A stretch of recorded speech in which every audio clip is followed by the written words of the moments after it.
What is up, my dashing dudes? I am the Hans TV, and I hope that y'all are all having a great new year and keeping to your resolutions. But today, we're diving in to r/ProRevenge. Our first post for the day comes from the Mika B. You fire me for talking about unionizing? I'll spill all your dirty secrets. I used to work for a plasma collection center back from 2008 to 2010. Even though I was a certified phlebotomist, I was placed up in reception, and I slowly worked my way up to senior receptionist and trainer. I was also training for quality control, and was known for keeping detailed notes of issues that were in need of fixing/training, which I would forward on to management. Some of the things I would keep track of were violations of FDA and GHA, German Health Authority, since we were run by a German/Swiss company, as well as OSHA issues. Because I wasn't seeing anything being done, I eventually stopped reporting the issues to avoid being labeled a troublemaker, and just kept time/date info, and if I could get pictures with the date stamps, just to cover my own ass in case something went down. Fast forward to June of 2010. I was talking with one of my coworkers about the proposed cuts to benefits and the high turnover rate at our center.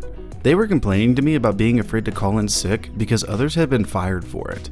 And I mentioned that they were putting donors in danger by us being sick, since we weren't allowed to wear face masks unless we were in the back in the donor area, and even then, it was the clear face shields to prevent getting hit if someone leaked on us.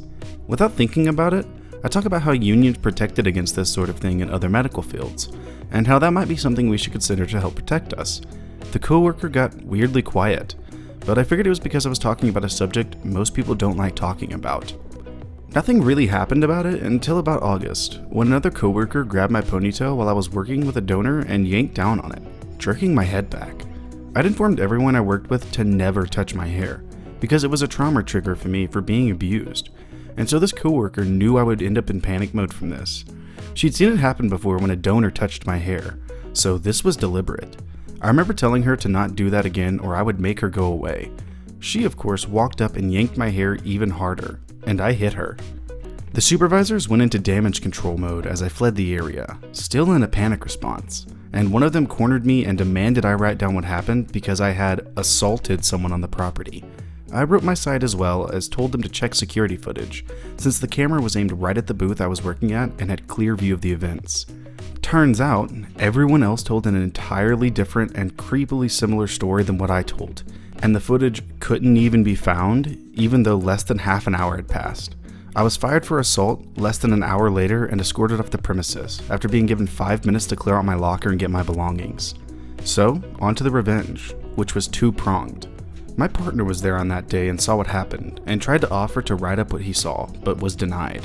So the next time he went in, he wound up being screened by the coworker who yanked my hair, who didn't even get a write-up for assaulting me, and asked her loudly enough that the whole reception area could hear, "So how's those 50 shekels of silver, Judas?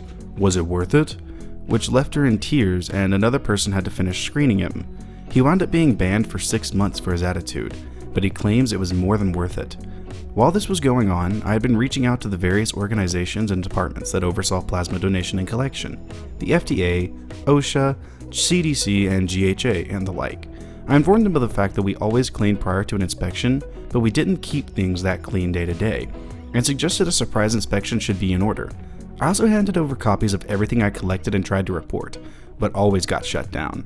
I learned a few months later that all of the management and several of the other techs and supervisors were all suddenly reassigned, and the FDA, GHA, and OSHA had all slammed fines on the center for violations dating back almost the whole time I worked there. So you're saying that coworkers that probably weren't even there seeing the accident happen had the same exact story as the person who lied about it in the first place? That's a little fishy and should have been inspected further. But I guess that's what you get when you work for assholes. This next post comes from Drumhead. You won't pay rent? Good luck finding a new apartment. So this happened to me about 10 years ago, in a big city on the West Coast. Hopefully this counts as pro-revenge.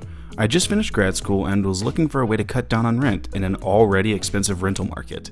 Now mind you, I was desperate, young, and inexperienced with roommates at the time, and this was a huge life lesson for me and hopefully for my roommate too. I placed an ad for a roommate on Craigslist, which in hindsight wasn't a smart move. Enter Bad Roommate.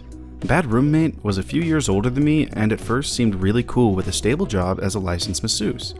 After interviewing her, hitting it off really well and getting to know each other for about a month, we rented a loft downtown around October with the agreement rent/utilities would be split. Around the first time our rent was due, November, bad roommate said that her work had been slow and she would pay rent in the next 2 weeks.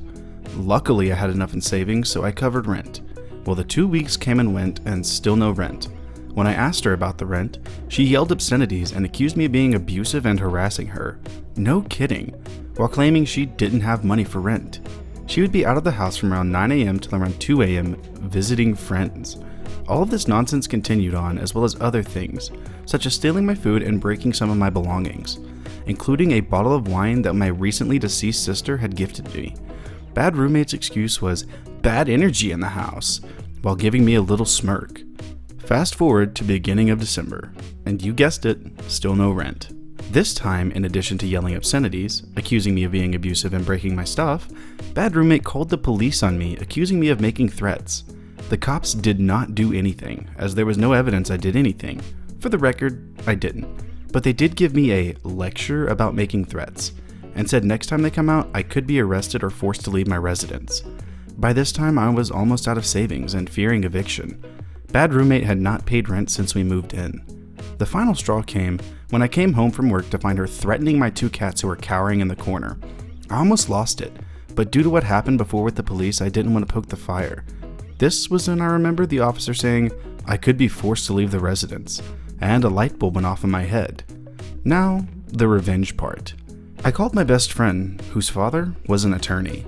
After a phone consultation with him, he told me to pay up the rent and utilities through December and then simply surrender my key, garage maroot, etc. with a signed note saying that I surrender possession of the property with a specified date. I snapped a photo of this note and left it with the secretary in the management office. I then proceeded to sign a new lease with the last of my savings, 1 week before Christmas. While bad roommate was out visiting friends, I packed up all of my belongings and left the house pretty much empty, except for the little bit of belongings she had. A little bit of food, and her bed. After about 2 days of angry voicemails, texts, and missed calls from bad roommate telling me what a horrible and irresponsible person I was to do this, boom, dead silence until April. In April, I was served with a summons for breach of contract for abandoning the lease by the landlord. I contacted the attorney, aka best friend's dad, and filed a response to the court with a hearing date set in late May. I showed up to the hearing with my friend's dad, attorney, and his 2, I'm guessing they were assistants. Bad roommate was also there looking smug. Think wine bottle incident spurk. Next thing I knew, the other attorney announces they are dismissing me from the lawsuit since I surrendered possession of the property, but they were not dismissing it against bad roommate. Bad roommate's face went gaunt. The smirk disappeared and it was priceless. After some back and forth with her almost getting held in contempt of court for outbursts, the judge ruled against my roommate with full judgment awarded to the landlord. The first cherry on top, best friend's dad represented me pro bono.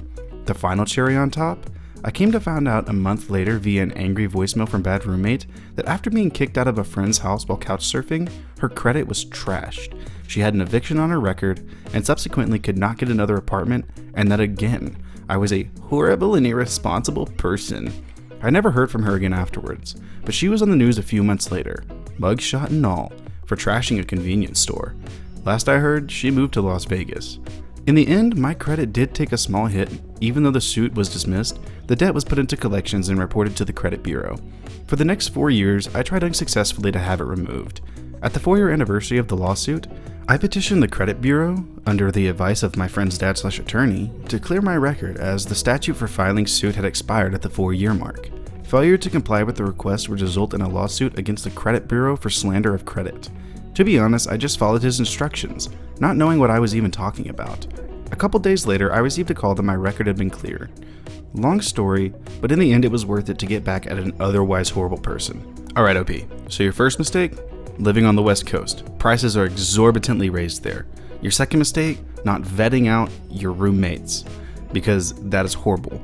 Definitely horrible. And posting an ad on Craigslist? You could have gotten murdered, man. I'm just glad that you're okay.